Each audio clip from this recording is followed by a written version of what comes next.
Hi. My name is Glenn Alexander Thompson. In order that you may see who I am, I have placed a photograph of myself on the bottom left of the screen. Now, because my natural voice is a slow Aussie drawl, I am using a much faster, computer-generated voice for narration. Now I will get straight to the point. I simply pose the following question. Is the supposedly Honorable Anne Ferguson, more accurately described as the Chief Criminal of Victoria, rather than the Chief Justice, which she purports to be? Now, my viewers, in order to assist you in personally determining the answer to that question, at the end of this video and in the description of this video I have provided a link to a further video. With great particularity, that further video demonstrates that overtly criminally corrupt, Victorian lawyers and their corrupt clients, habitually and openly, conspire with one another, to use the Victorian courts as tools of fraud, to both commit and conceal court-based fraud and to pervert the course of justice. That further video also abundantly demonstrates that, overtly criminally corrupt, Victorian judges openly fabricate purported reasons for judgment, for the specific purpose of concealing the serious criminal conduct of their seriously corrupt lawyer and judicial friends.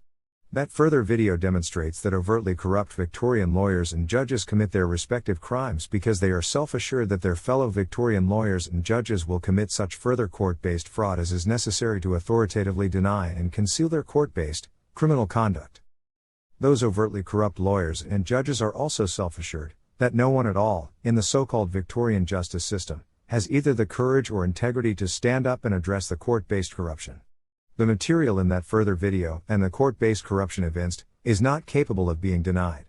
Now, my Victorian viewers, all of the material in that further video, and much more, has been placed squarely under the nose of the present, purported, Chief Justice, Anne Ferguson. At the present time, like her predecessors, Anne Ferguson is failing and refusing to take any action to address and put an end to the classes of court-based, high crime, and corruption which she must be aware of. On the face of it, Anne Ferguson, the purported Chief Justice of Victoria, is engaged in the serious crime of authoritatively concealing court-based high crime and corruption which is known to her.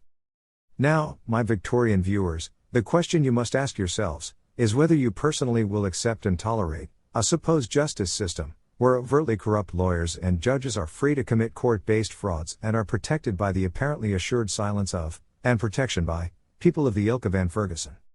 Now, it is manifest that by failing and refusing to address the court-based corruption which has been placed under her nose, Anne Ferguson is in fact perpetuating the corrupt environment where further instances of such court-based fraud and corruption are assured.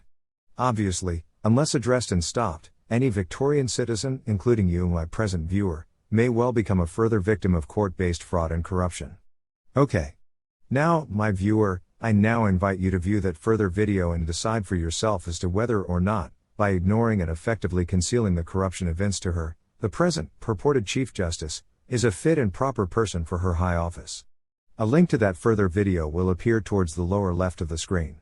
In addition, I ask that you assist me in my fight against court-based high crime and corruption. You may do so by liking and sharing this video and by subscribing to my YouTube channel. You may also post comments in the YouTube comments section of this video. The end. We shall see.